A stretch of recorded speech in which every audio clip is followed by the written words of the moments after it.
Okay, in this lesson, we're going to look at how we can take our dimensional constraint dimensions that we've created with our parametric tools and go ahead and utilize them as regular dimensions, but maintain their properties as dimensional constraint parametric dimensions. Okay, so the first thing that we need to do is we need to select our dimensions. So I'm going to select these two dimensions. I'm going to go over to the Properties palette here. And I see right here that my constraint form is set to dynamic. If I select that and pull the little arrow down, I see that I have two options. I have dynamic and I have annotational.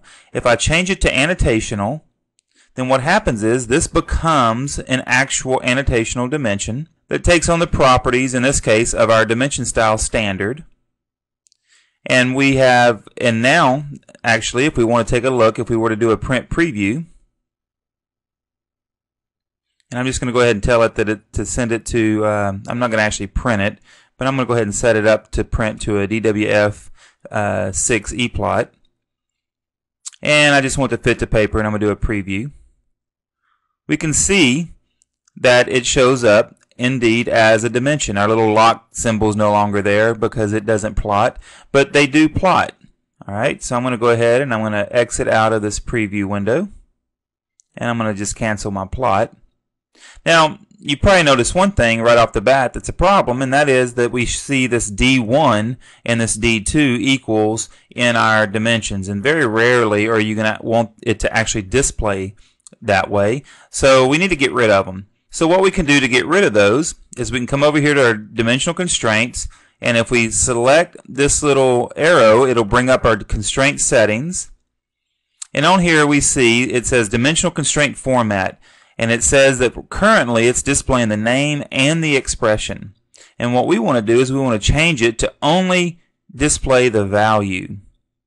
So if we tell it OK, now we see that we no longer have the D1 and the D2 equal sign on our dimensions. We just have it looks just like our regular dimensions, with the exception that we see the little lock, and that reminds us that it is a parametric dimension. And we can come in here and we can edit and change these values, and we notice when we're in editing mode we see our D1 returns, and we can make the changes that we would like.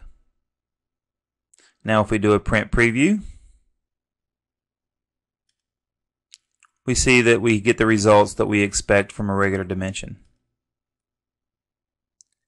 Alright, so that gives us kind of the best of both worlds. It allows us to use dimensional constraints to control our geometry, but at the same time it allows us to use the dimensional constraints as our regular dimension lines so that our drawing doesn't get super crowded with a bunch of different dimensions and dimensional constraint annotations as well.